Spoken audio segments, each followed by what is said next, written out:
All right, welcome to the Salt City Hoops live postcast. I'm Mark Pereira here to talk about what was, frankly, an atrocious performance for the Jazz against an overwhelmingly depleted Dallas Mavericks team. There's something that just feels weird and worse about this game compared to other losses against similarly situated losses where the Jazz have definitely been guilty of losing to bad teams before and depleted teams before, but happening against the Mavericks just has a little bit of an extra twinge to it. Obviously, the Jazz making the playoffs last year and playing, getting lucky, playing against Luka-less Dallas Mavericks in the playoffs last year. I just have so much scar tissue from that series about the Jazz just not being able to finish off a team that they should have at least gotten a few wins, and they were obliterated by Jalen Brunson in a couple of those games. So being down 2-1 before Luka even comes back.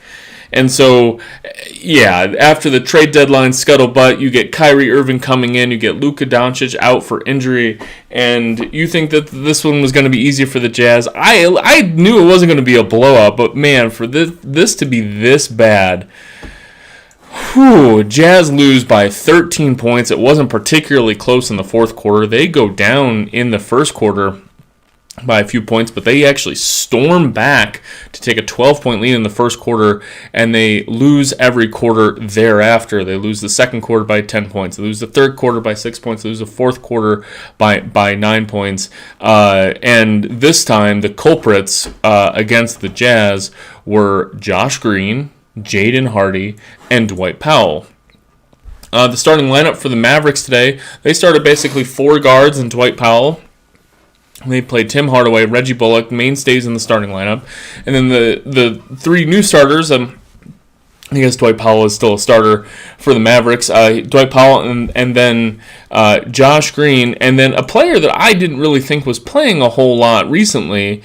And I thought that Jaden Hardy had supplanted him in the rotation. But McKinley Wright, who is, I believe he was a 3 or 4 year player at Colorado, 24-year-old rookie for the Mavericks, and he got the start today. And McKinley Wright, I thought, I really don't see the effectiveness of him as a Maverick and what he was providing. He actually was a low minus 16 along with Christian Wood today. Christian Wood might be the Mavericks' most talented player, and Christian Wood only could get 19 minutes out. He was 1 of 7 from the field, 0 of 4 from 3. Real lazy offense from Christian Wood today, and he was also minus 16. So instead, the engine for the Mavericks is going to be Tim Hardaway, who wasn't particularly great. Like you can totally take what Tim Hardaway provided against the Jazz today, but on top of that, you get Reggie Bullock, who played a little bit better than he usually did without having a lot of players in the lineup. Mavericks, no Kyrie Irving, no Luka Doncic, but you're also without Spencer Dinwiddie, who's now in Brooklyn. You're without Dorian Finney-Smith, who's now in Brooklyn. Maxi Kleba's out for injury. Davis Bertans is out with injury. So you're ending up kind of going down. Even Chris Silva, who's on a 10-day, got 3 minutes and scored over Walker Kessler in his one-shot attempt. But I think the Mavericks realized pretty fairly early on that McKinley Wright was not going to be the answer for point guard for the Mavericks, and instead Jaden Hardy was absolutely terrific. Hardy's been very good off the bench when he's gotten extended minutes. He is a second-round rookie for the Mavericks, and he was just absolutely cooking the Jazz left and right. But it was Josh Green that was the hero for the Mavericks. You can't always rely on single game plus minus to be what has to be the thing that defines a player for a particular game, but I don't think I've seen a plus minus as high as Josh Green's plus 39 today. Josh Green a plus 39 against the Jazz. That's in a 13-point victory. That is just unconscionable. And you had Jaden Hardy with a plus 23 as I'm looking through the statistics. they were terrific, and they were absolutely cooking the Jazz. Dwight Powell has got to get a major shout out for getting 8 offensive rebounds, 16 total rebounds in his 28 minutes. He was totally finessing and beasting Walker Kessler all game long. Kessler finishes with 13 and 9, and Kessler could have had more of an effect. And I do think it was curious that Hardy is I think artificially deflating his minutes a little bit, with 27 minutes there. Udoka Azubuike got 9 minutes. I think they're trying to keep some sort of structural integrity with the rotation. Azubuike's playing a few minutes that you would otherwise see Jared Vanderbilt in. Azubuike was plus 6 in his 9 minutes, but he looked totally lost on the court. That plus 6 was not his doing. And the Jazz main culprits today are going to be Lauri Markkanen and Jordy Clarkson. Clarkson's the final stat line is going to say he's got 26 points, but that's just not indicative of a lot of the iron that he was drawing very early. He finishes 12 of 15 from the free throw line. He got 6 garbage time free throws late. I really don't count those at all. 0 of 5 from 3 for Jordan. And Lauri Markkanen, 19 points, 0 free throw attempts. Holly Rowe was bemoaning his lack of free throws achieved during the game. I just don't think Markkanen was all that physical, frankly, throughout the entire game. Markkanen finishes 1 of 7 from 3, and his rebounding was also an issue that Dwight Powell was able to go off. So Markkanen, Kessler, definitely Kelly Olynyk, they were all big reasons, again, why the offensive rebounding was so great for the Mavericks. The Mavericks get up 88 shot attempts to Utah's 87, but again, a lot of that's kind of marred by the end of game possessions for Utah. Dallas ends up with 17 offensive rebounds. Turnover battle was even, but there were so many offensive rebounds that were given up that were just achievable by Utah to actually secure the rebound, move the possession along. Instead of you're getting hands on balls and the ball's just going directly to a Dallas Maverick. Just very, very disappointing rebounding. Malik Beasley, another very, very atrocious rebounding performance from him as he's touching balls and not actually securing them. Just very, very limited effort, in my opinion, on the glass. And you end up with, again, against a team like the Mavericks, they're going to be doing their thing, where it's it's a team without their best players, right? So they're going to be full of energy. They're going to be trying their best. And the name of their game is going to be energy and rebounding, and they're going to feed off of that and improve their play if they're able to get those hustle plays. And they just beasted Utah for rebounds over and over and over again, especially Dwight Powell. Theo Pinson getting 3 offensive rebounds in 13 minutes. We had a lot of guards getting offensive rebounds, like Josh Green and McKinley Wright, each getting 1 offensive rebound. And that ended up being a big story of the game today. So if I was to, I'm going to pull up the other advanced stats here for the game to confirm my priors. Yeah, Dallas finishes with a 41% offensive rebound rate. The league average is around 26, 27.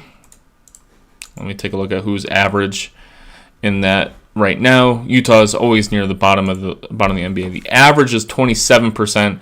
Utah is giving up 13% more than that. The league worst team at defending offensive rebounds is the Indiana Pacers, who give up 30.1% of misses to the right back to the opponent. So 41% offensive rebound rating would be 97th percentile for the worst performance for offensive rebounding throughout all games. Utah puts up a lot of those, right? And so Utah is 25th in the NBA at giving up offensive rebounds. Just they do not secure the basketball. It's quite disappointing to watch. Luckily, we don't have to watch this iteration of the Jazz. They will improve upon this. But of all the ways to lose basketball games, turning the ball over and giving up offensive rebounds is always going to be a basketball fan's worst nightmare. They're going to hate when that happens, and it's very disappointing when you feel like, just a little bit effort or just a little bit extra brain power will keep you from losing that basketball game. So we've had a wonderful rebounding team for Utah over the past several years. Utah's always been a good rebounding team, going back to the Boozer Okur years. Darren Williams, Ronnie Brewer, Kirilenko, all great rebounders at the wing and guard position. So Utah has pretty consistently had great rebounding teams. Millsap and Al Jefferson obviously doing that. Gordon Hayward was a great rebounder. We've been blessed with pretty decent point guard rebounders at the guard position. We had George Hill for a little while, Ricky Rubio. So defensive rebounding has never really been... It rarely has been a strength, but it's always been kind of above average for Utah. And so, you go into a game where they lose this badly to such a bad team, and you're looking at it just being like, if you just did your job on the rebounding front, it wouldn't be this bad, right? And so Dallas is doing what...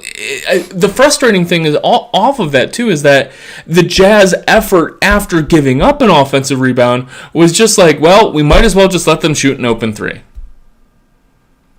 And I found that part of the defense to be even more enraging. Is there wasn't no five alarm fire, oh shit, emergency, hey, we just gave up an offensive rebound to Dwight Powell. We know that he immediately is going to kick it out, and that's exactly what's going to happen. And there wasn't no urgency from the other players to make sure to shield those off. It was just letting them shoot wide open threes, which is how Josh Green, who he is shooting 40% from three this year, guys, but he's not a good 3-point shooter. He's not quite Jared Vanderbilt reluctant, but he doesn't like shooting threes unless he's wide open, right? And so he was getting a lot of these wide open threes off of offensive rebounds, and he ends up shooting 3 of 6 from three. The Mavericks as a whole shoot 15 of 39 from three.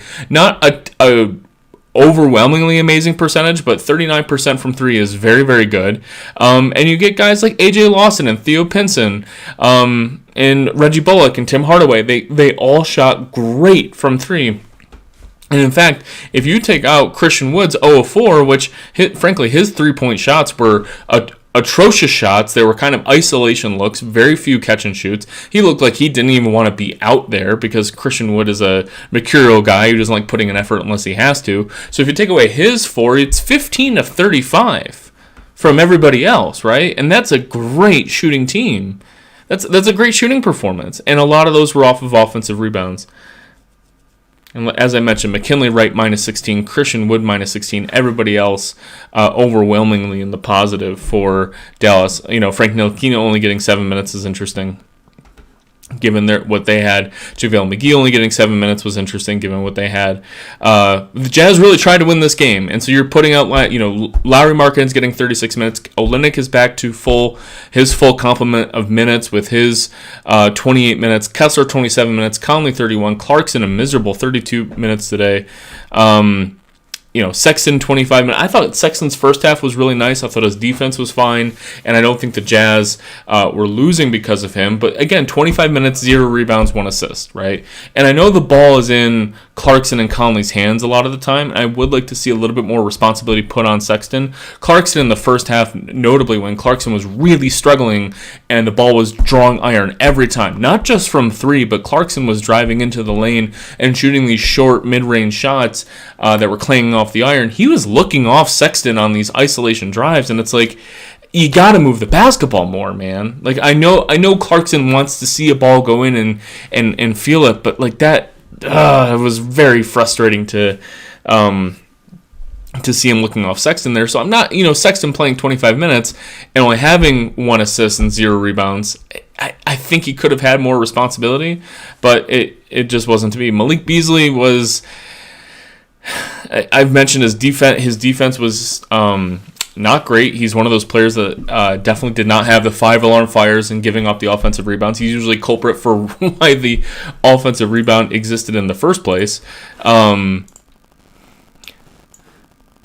His shooting was fine, 3 of 7 from 3, and I thought he had some timely threes to help, but he wasn't the game-breaking 3-point shooter that we've come to appreciate in prior games. Ochai Agbaji, 13 minutes for him. Again, with how the Jazz were playing, I just felt like there were there were obvious players that I think could have played a few more minutes today. I think you could have gotten more from Agbaji. You could have gotten more from Alexander Walker, Talen Horton-Tucker to kind of change the emotion and the spirit of the game instead of Kelly Olynyk, right? I know that guys like Olynyk and Clarkson, because of their stature on the Jazz, they've like earned the minutes, right? But now we're dangerously creeping into like Ty Corbin era Jazz of, well, the guys who have earned the minutes will play the minutes, right? And I've begrudgingly accepted Rudy Gay's 12 minutes a night that he gets. He has 15 minutes today. He's 5-11 from the field, 0 of 2 from 3. Rudy Gay was a +4 today. Of course, Rudy Gay is going to be in a plus-minus game when everybody else was negative. So I got to make sure to highlight that one for our friends later, with Rudy Gay being one of only 2 players for the Jazz in the positive.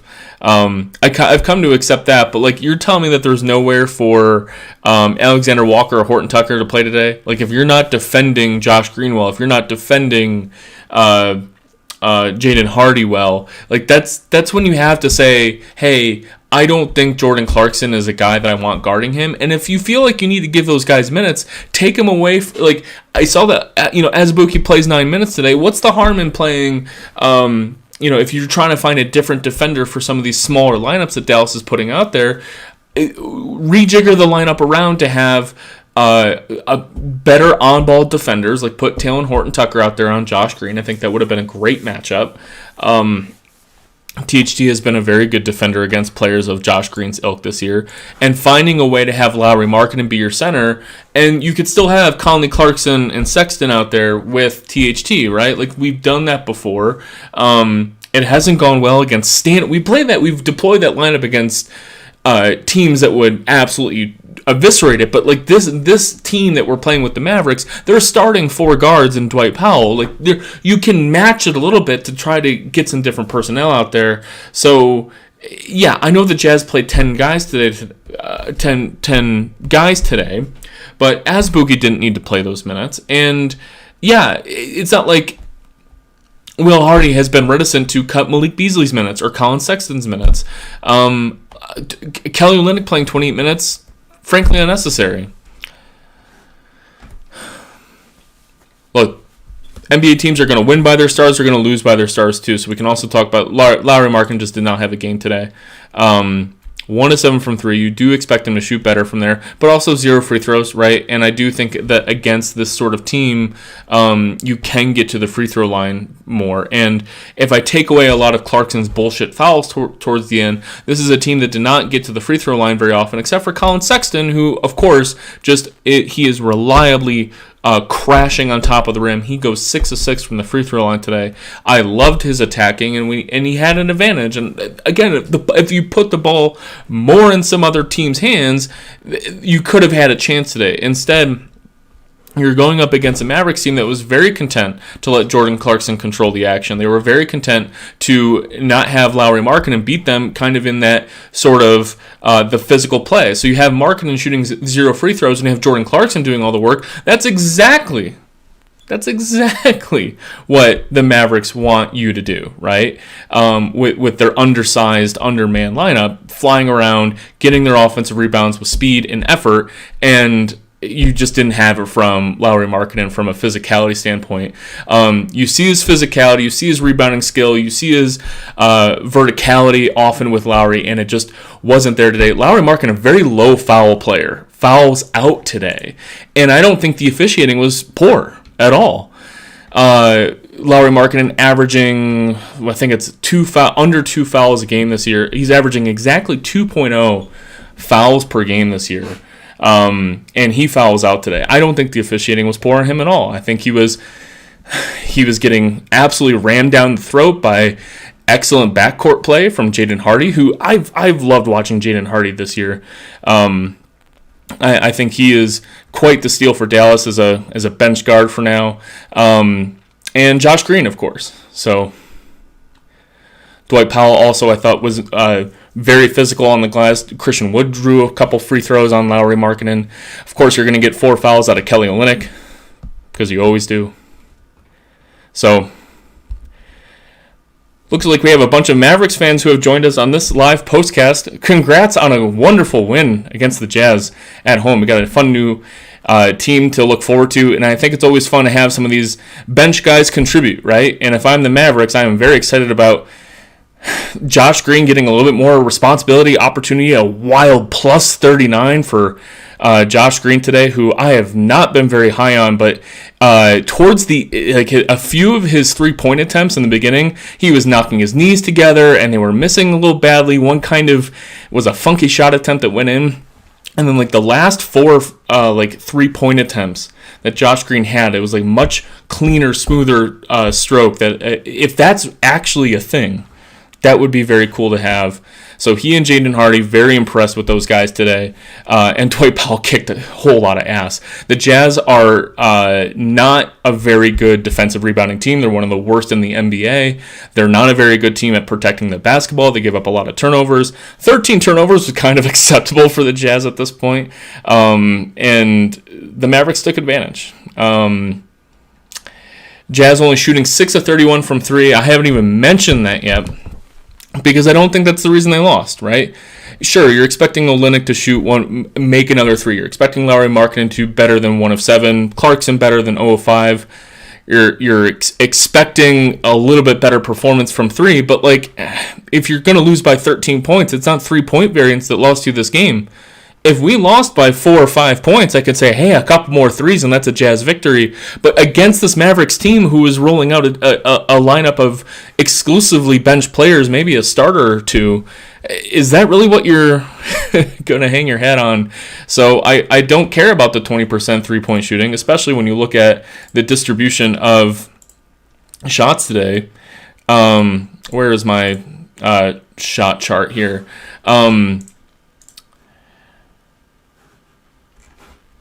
So the shot chart for the Jazz, looking at the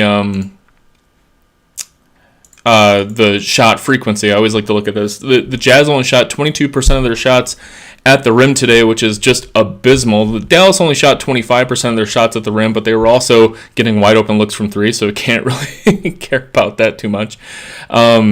Jazz, before the kind of wild try to come back attempt towards the end there, the Jazz were shooting very few of their attempts from 3, and instead they're in the 98th percentile for how many shots they were shooting in the mid-range.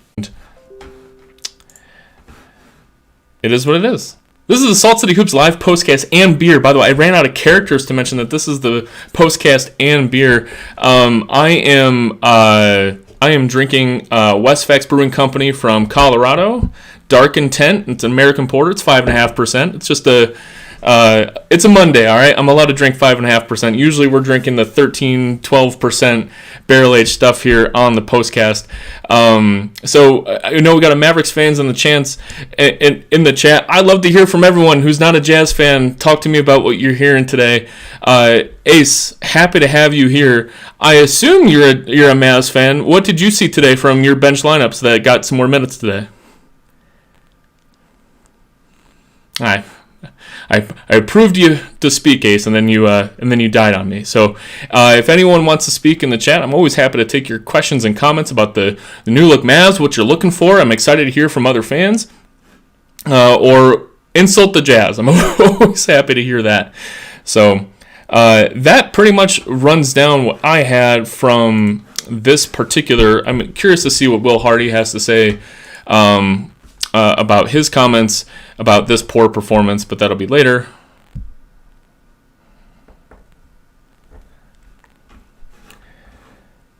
He just got done speaking, so I look forward to hearing what's going on there.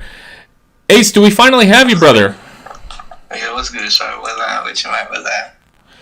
Are you a Mavericks fan? Yeah, I would say so myself. What did you think about today? I just feel like this is one of the best coached kid games. He actually ran an offense with Josh and Hardy out there tonight, and he recognized that Will wasn't playing good, so he kind of sat him the whole fourth, which I think Wood's getting traded, but I really don't care. Yeah, Christian Wood was absolutely miserable today. It was when he was out there, it was like he didn't even want to be out there. It was like you could tell from Wood's body language that it was like, why am I playing with these scrubs? I should be playing with Kyrie and Luka and Spencer and Dodo and be out there. And he was just like lazily walking into threes, and he was doing good at kind of like pump faking into fouls a little bit. Like he shot 4 free throws today from just kind of like burrowing in there and being tall. But we've seen low effort Wood like a lot, ever since throughout the NBA and Detroit and Houston and New Orleans. But sometimes you see high effort Wood, and he just did not want to be out there today. And I do think 19 minutes was indicative of that. Yeah, he's definitely getting traded. It's most likely he's gonna go to like the Clippers. I think that's who want him for like Rocco or something. Yeah, if there's a team who could use 20 minutes of bench scoring, right? Like the Clippers could make some sense. Like he's got some skills out there. You just don't want to rely on him long term. And if you're the Mavericks, you can say here and you could put a credible theory on the court for Kyrie to re-sign an extension this summer. You can say, hey, Luka and Kyrie, like this is going to be a thing. Maybe we won't win the title this year, but like this is going to be the theory of the offense. To see how Kyrie interacts with Jason Kidd, and who gives a shit about Christian Wood at the end of the day. But if he also might not be that easy to trade because he's not. It's weird to gauge his like value. Yeah. So we'll see, and always love having more people in here. Crimmy, I assume you are also a Mavericks fan. Happy to have you on. What do you think about today? Question, real quick. What you got, Ace? How much is Vanderbilt going for, real quick? I mean, if you're asking Jazz fans, we're not exactly too thrilled with his performance right now. I'm seeing more and more trade packages out there that combine Malik Beasley with Jared Vanderbilt that kind of get to 2 first-round pick-ish value for both. But I don't think any contending team is looking at Jared Vanderbilt as a solution to any of their problems to help win a title this year. Maybe Boston with a backup center issue. You could see like, hey, we got to figure out some sort of backup center option for us. Maybe they'd be willing to part with something, but I'm not sure you're getting a first-round pick for Jared. I guess. I don't think you trade a first-round pick for him, and I think the Jazz would rather hold on to him than trade it, but I don't really have specific intel on that. It's more of just a gut feeling. I'm not thrilled with him. This is not a pro Jared Vanderbilt space. You talking about Crowder though? Oh, you just talking about like throughout the whole season, not even like just tonight. Well, are you wondering about why Jared Vanderbilt didn't play tonight? No, not that. I was saying like you're talking about throughout the whole season. You haven't been right foot with him. Yeah, no. In the beginning, it was great to see. We didn't know what this Jazz team was like, and seeing his energy and seeing his effort was really interesting and fun. And he was getting steals. And before the Jazz really had a theoretical offense that they were kind of running consistently, a lot of offensive possessions for the Jazz kind of devolved into running around and just kind of setting screens and diving and being active. And usually, a guy like Vanderbilt was always going to be on the positive.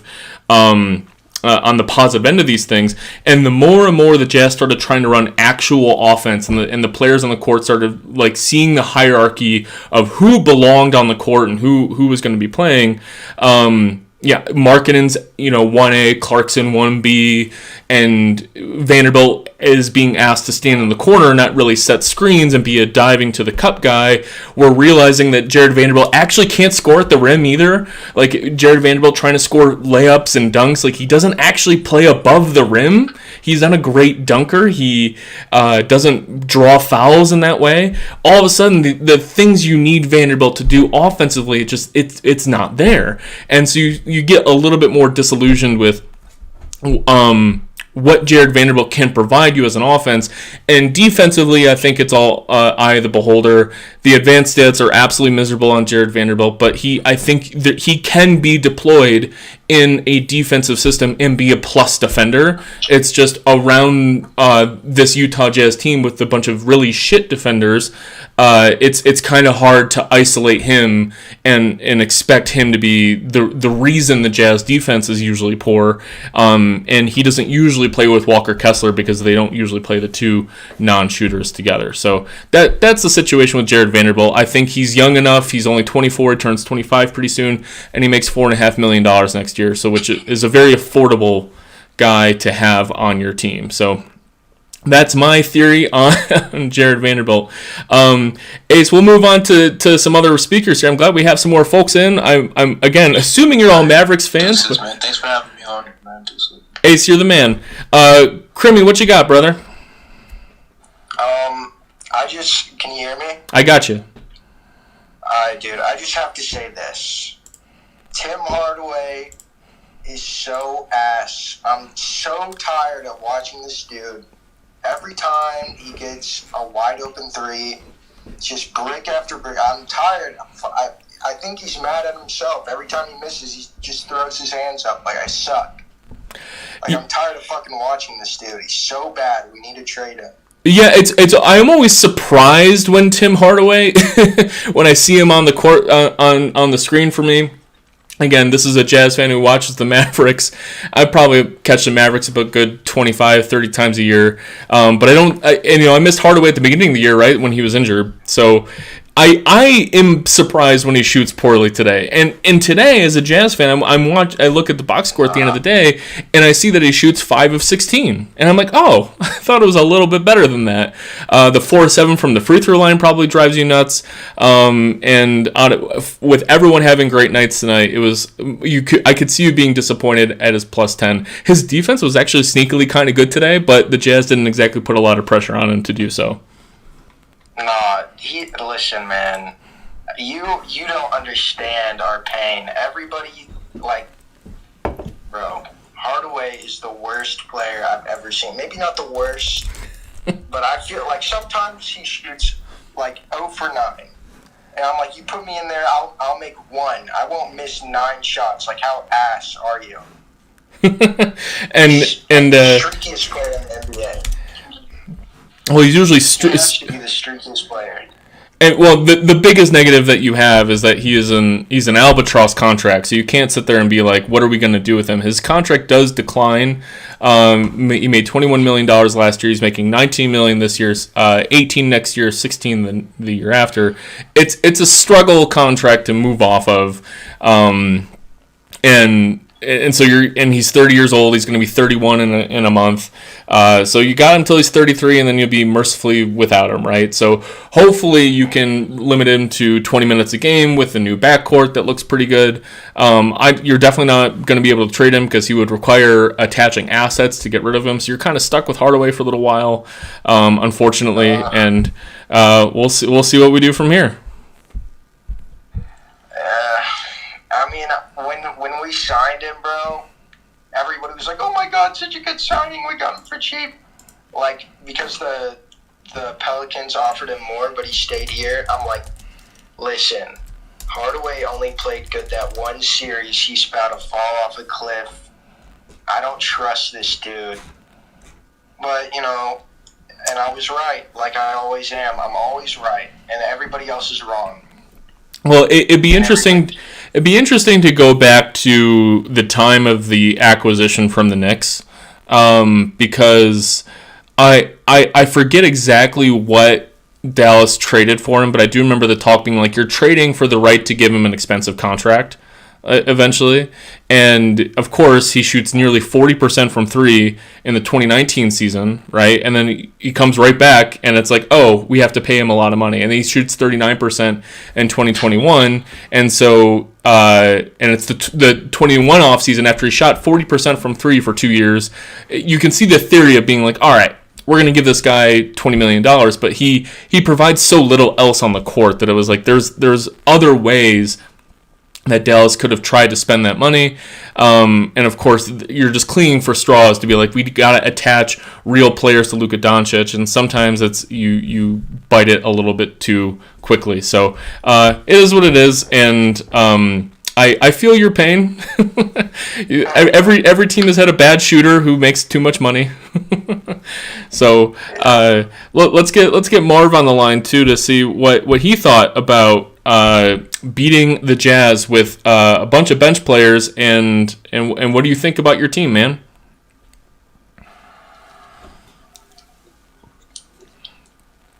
He's muted.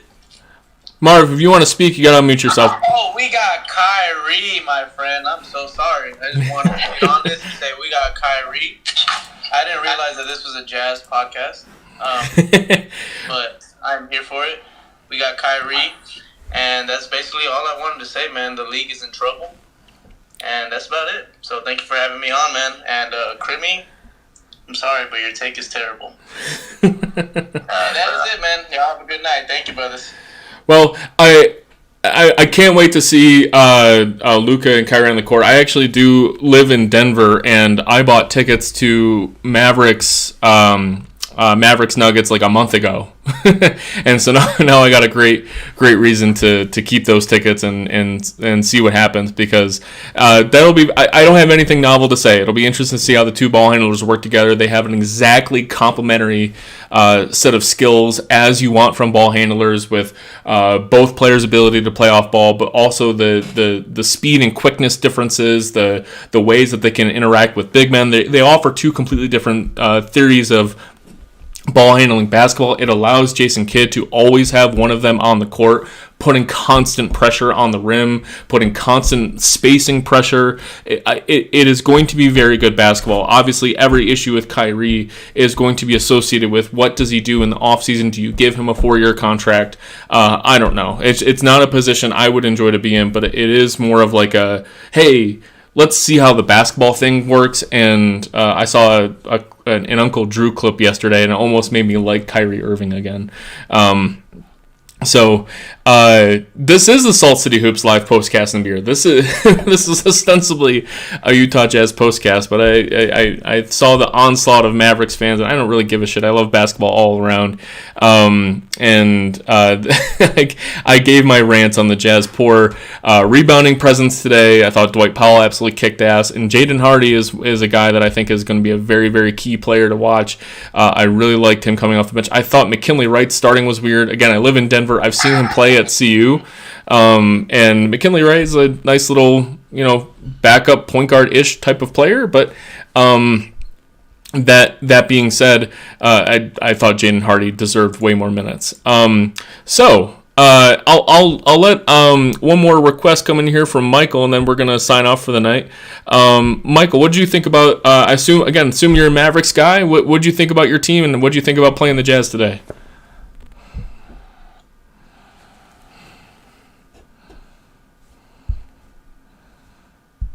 I got you, Michael, if you want. You ain't talking. I think he might have disconnected. Well, Crimmy, I'm sorry that you have Tim Hardaway on your team, but it's an interesting Mavericks team. The Jazz Mavericks series last playoffs gave me a lot of heartache.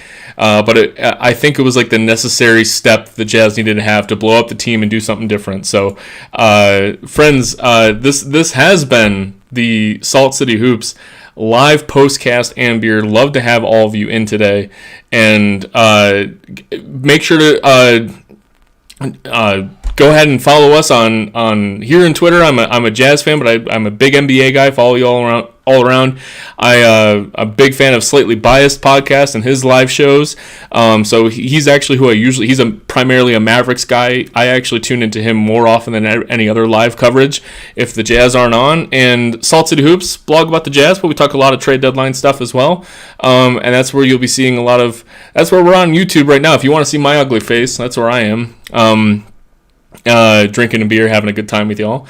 Love the onslaught of Mavericks fans. A nice little respectful, fun crowd tonight. So loved having y'all here, even though the Jazz got their asses kicked by your bench lineup. So, Crimmy, thanks for joining me tonight. Yeah, thank you, man.